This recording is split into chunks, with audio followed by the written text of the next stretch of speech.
The wind blew gently across the dry land. Dust rose in the air as a young alien girl named Lyra walked slowly beside her mother. Their planet had seen war for many years. Now it looked empty and broken. Buildings were ruins, trees were dead, and the ground was full of danger. They were not soldiers, just refugees trying to escape the war.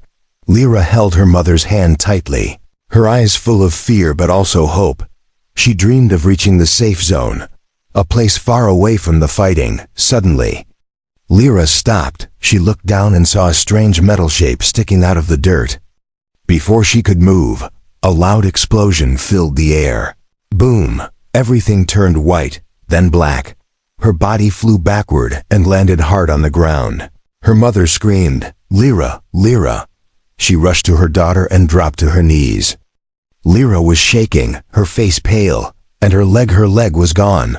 Blood poured from the wound, and the ground was painted red. She cried out in pain, the sound echoing through the silent land. A few alien soldiers nearby looked at them, but turned away. They followed orders not to help anyone outside their unit. To them, a wounded girl was not their problem. Lyra's mother begged, "Please, someone help us." But no one came. Her hands pressed down on the bleeding leg, trying to stop it. But it was too much. Lyra's breathing slowed. Her eyes started to close. She was dying just then. A strange noise filled the sky. A human dropship appeared above, its engines roaring as it landed nearby. Dust flew everywhere as the ship touched down. The alien soldiers reached for their weapons, but they did not fire from the ship. One man stepped out wearing a human medic suit. He had a red cross on his chest and a calm look on his face. He walked quickly toward them, hands open, showing he meant no harm. The alien soldiers watched but didn't stop him. The medic knelt beside Lyra and looked at her wound. He spoke softly, "I'm Jack, I'm here to help." Lyra's mother didn't know if she should trust him, but her daughter was dying, and no one else had come. She nodded with tears in her eyes. Jack opened his medkit and worked fast. He pulled out a silver spray that stopped the bleeding in seconds. Then he used a scanner to check her body for other damage. "Her vitals are weak, but we can save her," he said. His voice was calm, but his hands moved quickly. Lyra was half awake, looking at the strange human face. His eyes were kind. She wanted to ask something, but her voice didn't work. Jack leaned close and said, "You're going to be okay, I promise." The alien soldiers finally stepped closer. "What are you doing to her?" one asked coldly. "She's not yours," said another. Jack stood up slowly and said, "She's a child, she's hurt, and I'm helping her." They didn't answer, just stared at him with cold eyes, but none stopped him. The war had made them hard, but even they couldn't deny what they saw. This human was trying to save a life. Jack looked at the girl's mother. "I can take her to my mobile clinic," he said. "I have what she needs: tools, medicine, and a synthetic leg." The mother didn't understand. "A new leg," Jack explained. "It will connect to her nerves and help her walk again." The mother looked at Lyra, then at Jack. She was scared but nodded. "Please save her," she whispered. Jack gently lifted Lyra in his arms. She was light, her body weak, but her eyes stayed on him as he carried her to the dropship. Her mother followed close behind. Inside the ship, soft lights glowed, and machines hummed quietly. Jack placed Lyra on a clean table and began working again. He attached wires to her chest, checked her pulse, and gave her a shot to stop the pain. Lyra looked at the ceiling, feeling safe for the first time since the war began. The human had come when no one else would. Outside, the sun began to set, but inside that dropship, something new had started. Hope, inside the quiet dropship. The air was cool and clean. Lyra lay still on the medical table, her eyes half open. Her mother sat close, holding her daughter's hand tightly. Jack, the human medic, moved quickly but carefully. He checked the monitors, cleaned the wound, and prepared the tools. "Her heart is strong," he said softly. "That's good." Lyra was silent, but she could hear him. The pain had faded a little. Thanks to the medicine, she looked at him, this strange human who came from the sky. She had never seen a human before, not this close. They were always called enemies by her people. But this one didn't feel like an enemy. Jack took out a small device from his kit. It showed a 3D image of a leg, silver, sleek, and smooth. "This is the synthetic leg," he said to Lyra and her mother. "It will connect to her nerves, move when she wants, and feel like her own." Lyra blinked slowly. She couldn't speak much, but she gave a tiny nod. She wanted to live. She wanted to walk again. Her mother asked quietly, "Is it safe?" Jack gave a short smile. "It's been tested on humans and aliens." He looked at Lyra and added, "She'll be able to run, jump, dance, maybe even better than before." The mother's eyes filled with tears. She didn't fully trust humans, but this one was trying to save her daughter when no one else would. Jack put on his gloves and started the operation. He worked carefully, removing damaged tissue, sealing veins, and preparing the leg socket.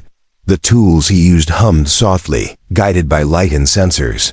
Every move was practiced and gentle. He had done this many times on battlefields, but something felt different today. This girl reminded him of someone he once knew, his little sister, who died young during the Earth Wars. As he worked, the ship shook slightly. An alarm blinked on the wall movement outside. The alien soldiers were still watching. Jack spoke to the ship's AI. "Close out her doors. Keep scans running." The ship obeyed, sealing itself from the outside world. After hours of work, Jack connected the synthetic leg. He used tiny threads to link nerves, sensors to link brain signals, and metal to link bone. Finally, the new leg clicked into place. He wiped his forehead and looked at the screen. The vitals were stable. It had worked. Lyra opened her eyes slowly and turned her head. Jack smiled. "You did great," he said. She looked down at the silver leg, shining softly in the dim light. She moved her foot just a little, and it moved. Her eyes widened. Then she bent her knee, then raised her leg slightly off the table. Tears ran down her cheeks, but she smiled. For the first time, her mother gasped, covering her mouth. "It's working," she whispered. Jack stepped back and let them be for a moment. He watched as the alien girl moved her new leg like it had always been there. Later, Jack helped Lyra sit up. She wobbled but stayed balanced. He placed a soft mat on the floor and held her arm as kokusu. She stood. Her foot touched the ground slowly, then the other. She took one step, then another. Her legs were shaking, but she didn't fall. Her mother cried and hugged her tightly. Jack looked away, giving them space. He felt a strange warmth inside him, something he hadn't felt in years. Hope.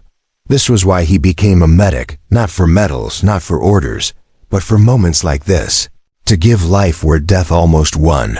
Suddenly, a warning light flashed red on the wall. Jack turned sharply. A camera showed several alien soldiers gathering outside. Some held weapons. They didn't look happy. Jack quickly turned to the mother. "We have to be careful," he said. "They may think I did something wrong." The mother looked scared again. Lyra took a step forward, more confident now. "I will tell them what you did," she said softly. "I will show them." Jack nodded. "Be careful, they might not listen." The dropship's door opened slowly. Cold air rushed in as Lyra stepped outside, her new leg shining in the sunlight. The soldiers pointed their weapons, but stopped in surprise. They saw her walking, standing tall. They looked at Jack, then at Lyra again. Whispers began. "Is that the same girl? How is she standing?" Lyra looked them in the eye and said, "This human saved me." Her voice was steady, full of strength. Jack stepped out slowly behind her, hands raised, no weapons. "I only helped," he said calmly. "I didn't come to fight." The soldiers were silent, unsure what to do. Some lowered their guns, some didn't. But no one fired. Something had changed. Lyra stood in front of the alien soldiers. Her new leg moved with grace and balance. Each step was strong, even though it had only been hours since her surgery. The wind moved softly around her as dust swirled across the ground. Her silver leg gleamed under the weak sunlight. Everyone was silent, watching her with wide eyes. One soldier took a small step forward. He looked at the leg, then at Jack, then back at Lyra. "This is not possible," he said. "No one can walk so soon after losing a limb," Lyra raised. Her voice, still weak but full of courage. "It is possible, because a human made it possible." The soldiers whispered among themselves. Jack stood behind Lyra, hands open and calm. "I came here to help," he said again. Nothing more. The commander didn't lower his weapon, but his voice became slower, more careful. "Why would a human help one of us?" Jack looked at Lyra's mother, then back at the soldiers. "Because no one else did," he said. "I saw a child in pain, and I couldn't walk away." Lyra's mother stepped beside her daughter. She held Lyra's hand and said, "This human saved my child when even our own people did not." Her voice broke with emotion, but her eyes were firm. Some of the soldiers looked down in shame. The commander gave a signal, and they lowered their weapons, still watching carefully, but no longer ready to shoot. Back inside the dropship, Jack checked Lyra's leg again. The connection was perfect. She could move her toes, stretch her foot, bend her knee. He watched with a small smile as she tested it. Step by step, the synthetic limb had matched with her nerves faster than expected. Even Jack was surprised. Lyra laughed suddenly, just a little. It was the first time she had laughed in weeks, maybe months. She tried to hop, and Jack gently caught her arm. "Easy," he said with a grin. "You're not ready for dancing just yet." Her mother watched with tears in her eyes. She never imagined this moment.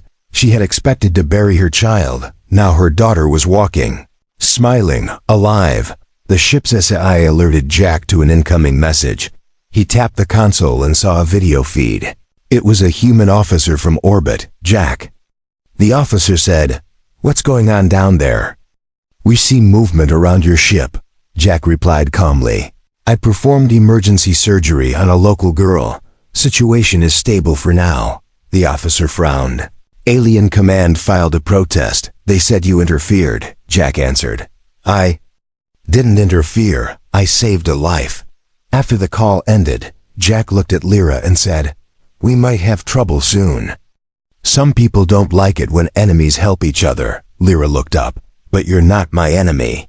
Jack smiled again. "I know, but the world doesn't change that easily."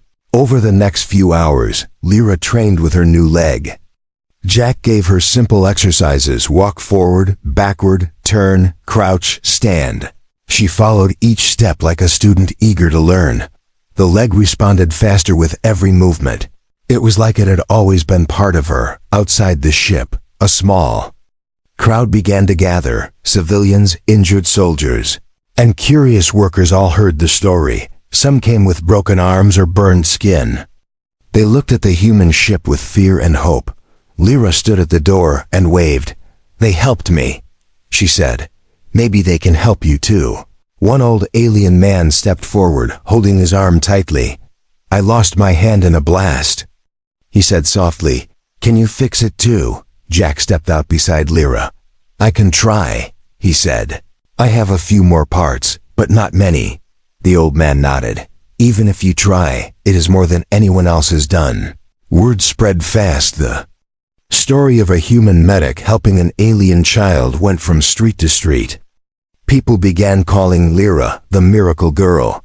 They called Jack the healer. For once, fear turned into curiosity. Hate turned into quiet hope. Later that night, Lyra sat on a chair inside the ship, looking out the window. Her leg rested across her other knee, shining in the low light. She whispered, "Thank you." Jack looked over from his work table, where he was cleaning his tools. "You're welcome," he said. "But this isn't the end." Lyra nodded.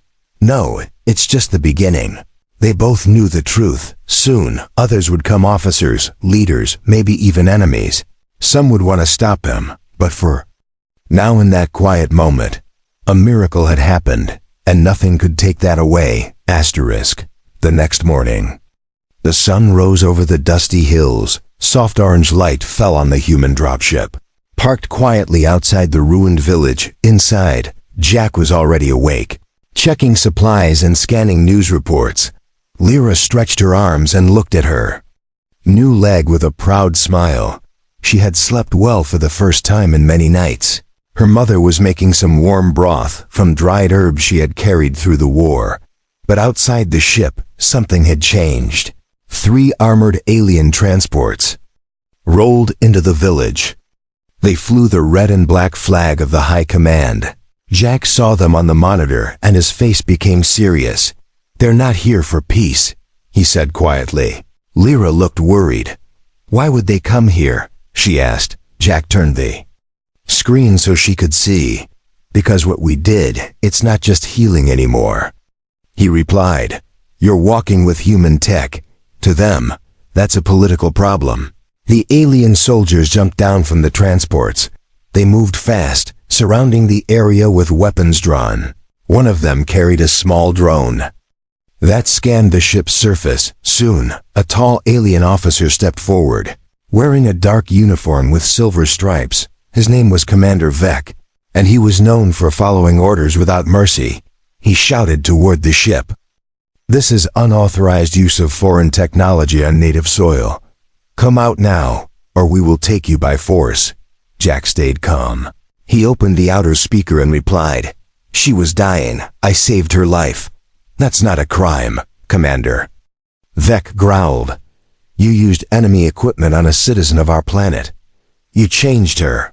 Lyra stood beside Jack, her new leg shining as she stepped forward.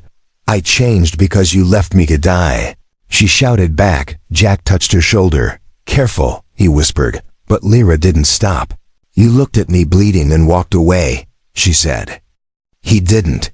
Some of the alien soldiers looked at each other, unsure, but Vec raised his hand and barked. "Seize the human and the girl." The soldiers moved forward. Fast and cold, Jack grabbed his bag. "Time to go," he said. He opened a hatch on the side of the ship and led Lyra and her mother through a narrow tunnel built for emergencies. It led into the rocks behind the ship, hidden by shadows and broken stone. As they ran, Lyra's new leg clicked softly, but it moved with speed and control. She didn't fall. She didn't stumble. Her body had already accepted it as part of her. They reached a small cave where Jack had stored emergency supplies. He checked the scanner. "They've entered the ship," he said, "but they haven't found this tunnel." Lyra looked angry. "Not scared. They're hunting us like criminals," she said. Jack nodded. "Because we did something powerful. We proved that enemies can heal each other. People fear what they don't understand." Lyra sat on a rock and looked down at her silver foot. "I don't feel like a traitor," she whispered. "You're not," said Jack. "You're proof that things can change." But the change came with danger. That night, drones flew over the mountains. Scanning for life signs, Commander Vec sent out a message. "Anyone who helps the human or the altered girl will be punished." Some villagers closed their doors. Some turned off their radios, afraid to be seen. But a few remembered what they saw. They remembered the girl who walked again, the medic who saved her, and slowly, quietly, some of them began to resist. In another village, a mother with a burned child whispered to her husband, "Maybe the human can help us too." And far away, an old soldier said, "That girl, she's not a threat. She's a miracle." Back in the cave, Jack taught Lyra how to hide her energy signal. He gave her a cloak made from a special human fabric that blocked scanners. "Stay hidden, but not silent," he said. "You have a voice now." They moved every few hours, never staying in one place. They slept in forests, in ruins, under the stars. But wherever they went, stories followed, stories of the girl with the silver leg, and the human who gave it to her. Late one night, Lyra asked, "Will they ever stop hunting us?" Jack sighed and looked at the dark sky. "Not until we stop hiding," he said. Lyra's mother nodded slowly. "Then we fight," she said. "Not with guns, but with truth." Jack smiled for the first time that day. "Yes," he said, "we show them what healing really means." The cold wind blew through the canyon as the three fugitives moved under the pale light of the moons. Lyra walked with confidence now, her synthetic legs silent and smooth. Her mother stayed close beside her, carrying a small bag of food and warm cloth. Jack walked ahead, scanning the area with a small human device that beeped softly when danger was near. Behind them, the world was changing. The story of the girl with the silver leg had already reached far villages. Some called her cursed, others called her blessed, but everyone was talking. And the High Command didn't like that. Commander Vec had placed a large bounty on Jack's head. He called Lyra a stolen experiment, a victim of human interference. Soldiers were sent to search the hills, the valleys, even old tunnels used during past wars. Jack knew their time was running out. They had to move faster, smarter, and stay invisible. We'll rest in the abandoned outpost up ahead, Jack said, pointing to a map on his wrist device. It was used during the early battles. No one patrols there anymore. They walked in silence for a while. Lyra looked at the stars above. She remembered lying under the same sky as a child. Dreaming of peace, now she was hunted like a criminal for simply surviving. The outpost was built into a cliff, hidden by rocks and old trees. The entrance was covered in vines, but Jack found it easily. He typed a few commands, and a hidden door opened with a soft hiss. Inside, the air was stale but safe. Broken walls, shattered lights, and dust-covered everything. But to them, it felt like a palace. They lit a small lamp and sat around it. Lyra pulled off her boot and rubbed her synthetic ankle.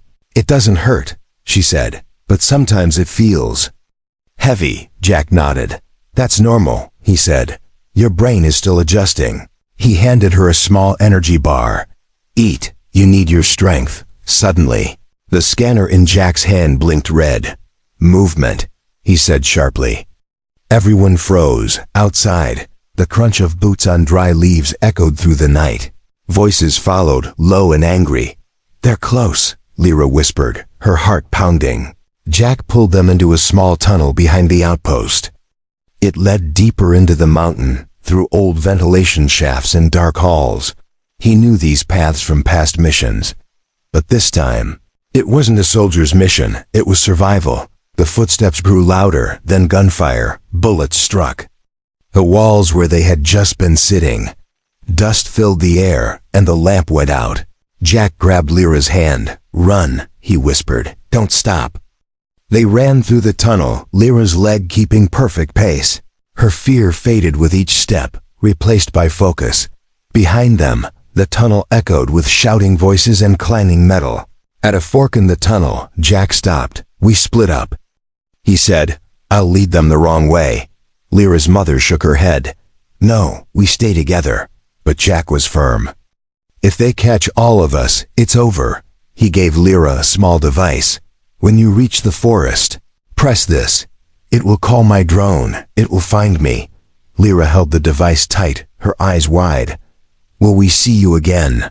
she asked. Jack smiled softly. "I promise." Then he ran into the darkness, making noise to draw the soldiers away. Lyra and her mother went the other way, quiet and careful.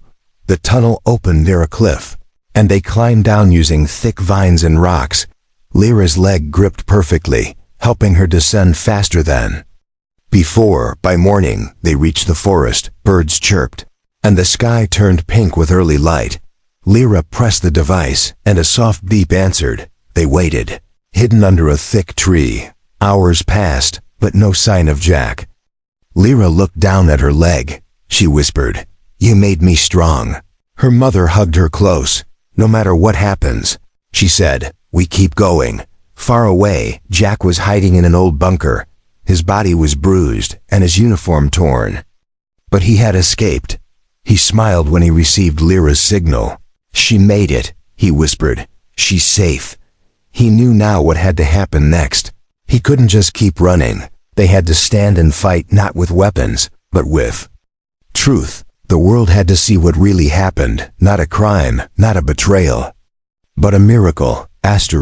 The forest was quiet. Tall trees covered the sky, and the ground was soft with fallen leaves. Lyra and her mother sat near a small stream, hidden by thick branches. Birds sang in the distance, and the wind carried the smell of wet earth. It had been 2 days since they escaped the outpost. They were tired but alive. Lyra's leg worked perfectly, and every hour she grew stronger. She moved with grace now, as if she had been born with it. But her heart was heavy. She kept looking at the small device Jack gave her. There had been no signal from him yet. Her mother placed a hand on her shoulder.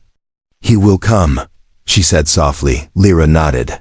"I know," but her eyes showed worry. They both missed him, the strange human who had saved them. He had become more than a medic. He had become family that night. A low hum broke the silence.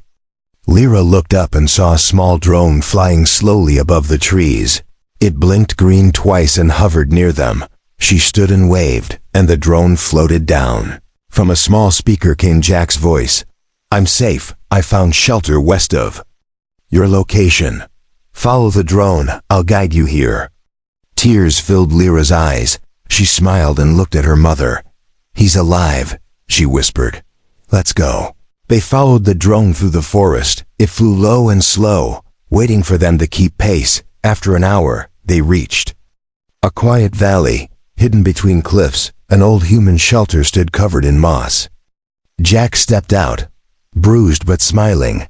Lyra ran to him and hugged him tight. Her mother followed, eyes full of relief. Jack laughed gently. "You didn't press the emergency button." Lyra stepped back and said, "I believed you'd find us." "Anyway," he looked at her leg and nodded, "you're walking like a pro." She smiled proudly. Inside the shelter, Jack showed them a small lab he had started building. He had salvaged parts from old equipment. On a table lay pieces of another synthetic limb. "This one's for someone else," he said. "I've been thinking, there are more people like you, Lyra. People who need help. Not war." Lyra sat beside him. "Then let's help them," she said. Jack looked surprised. "You're still being hunted." He said, "They called you a traitor." Lyra looked him in the eye. "Let them call me whatever they want." She said, "I won't run anymore. I want to stay and help others walk again." Her mother touched her arm gently. "Are you sure?" she asked. "It will be dangerous," Lyra nodded. "It's more dangerous to do nothing." Jack leaned back in his chair. He had come here thinking he was just saving the girl. Now, she was choosing to fight for something bigger. And he couldn't stop her. He didn't want to. Over the next few days, they worked together. Jack taught Lyra how to use the machines. She learned how to shape the metal, link the wires, and balance the weight of the legs. She was a fast learner. Her hands were steady, her mind sharp. She smiled every time she finished a piece. At night, they spoke about what came next. Jack told her that he could call for a human ship to extract them. "They can take us far from here," he said. "Earth, Mars, maybe Titan." Lyra looked down at her leg, then at the tools on the table. "What about the others here?" she asked. "The children who lost limbs, the mothers who lost sons. Who will help them?" Jack sighed. "I don't know," he said honestly. "But if we stay, the High Command will never stop hunting us." Lyra stood and walked to the doorway. She looked out at the dark forest. "I'd rather be hunted for doing something good," she said, "than be safe while others suffer." Jack walked beside her. He didn't try to change her mind. He knew she had already made her choice. A brave one, a dangerous one, but also the right one. "Then we stay," he said. "We help whoever comes to us. And maybe one day they'll stop fearing us." Lyra smiled. "That's enough for me." Her mother placed a blanket over her shoulders. "You are stronger than I ever was," she whispered. "I'm proud of you." The next day, they opened the shelter doors. They sent out a signal, not for war, not for power, but for healing. "For those in need," the message said, "we can help." And far across the mountains, in broken cities and quiet homes, people began to listen. The shelter was no longer silent. What began as a hidden place to survive had become a place of hope. Word spread quietly across the hills and valleys. People whispered about a girl with a silver leg, and the human who gave her the gift of walking. Again, one by one, the broken began to arrive. A young boy missing an arm, an old man with shattered bones, a mother carrying a child burned in an explosion. They came with fear in their hearts, but hope in their eyes, and when they saw Lyra strong, calm, and walking, they believed Jack welcomed everyone. Checking wounds, scanning injuries, he treated infections, gave pain medicine, and rebuilt limbs with Lyra at his side. Lyra had learned quickly. Her hands were steady as she connected wires and adjusted joints. Her voice was kind, her smile gentle. She was no longer just a girl running for her life. She had become a healer. Just like Jack. But danger still lived in the shadows. Commander Vec had not forgotten. He had failed to capture them. But he had not stopped searching. He sent spies to villages, planted fear in hearts, and warned leaders not to trust the human medic. Still, more people came. And Jack knew something had changed in the hearts of the people. One afternoon, while working on a new prosthetic, Lyra paused. She looked at Jack and asked, "Do you think they'll ever forgive us?" Jack looked up from his tools and answered, "Some already have. Others might never. But we don't need all of them. Just enough to make a difference." Later that evening, they sat outside the shelter. The sky was wide and full of stars. Lyra ran her fingers along the edge of her silver knee. It no longer felt strange or cold. It felt like part of her. She remembered the day she lost her leg, the fire, the pain, the fear. And she remembered the moment Jack carried her into the ship, the first time she felt safe again. "I never told you," she said softly. "I thought I would die that day." Jack nodded. "You almost did." She looked at him, her voice steady. "But you didn't let me." He smiled gently. "No, I didn't. And now look at you. You're walking, helping others, doing things even soldiers couldn't." Lyra smiled back. "It wasn't just the leg," she said. "It was you believing I could still be something." A soft sound interrupted them. A small group approached the shelter gate. Among them was a familiar face, one of the alien soldiers who had once aimed a gun at Jack. His arm was bandaged, and he limped slightly, but he wasn't here to fight. He looked tired, ashamed and afraid. Jack stood up, calm but alert. Lyra walked beside him, her presence strong. The soldier spoke first. "I didn't come to arrest you," he said. "I came because I saw a child today. Her leg was gone, just like yours. And I thought of you." He looked at Lyra. "If you can forgive me, maybe I can forgive myself too." Lyra didn't answer with words. She simply opened the gate and stepped aside. "Come in," she said. "We help everyone here." That night, Lyra worked on the little girl's new leg. Jack watched from a distance, his heart full. He knew they had done more than survive. They had started something real. Days passed, then weeks. The shelter became known as the Quiet Clinic. People crossed dangerous lands just to find it. Some brought food, some brought parts. Others brought their wounded. And through it all, Lyra was there, walking, teaching, healing, and smiling. She no longer needed to prove anything. She had already proven the most important truth. That compassion is more powerful than war. That healing can change more than a body. It can change a world. One morning, Jack found her standing at the edge of a cliff. Below her, green fields stretched far and wide. She turned to him and said, "I'm ready." "For what?" Jack asked.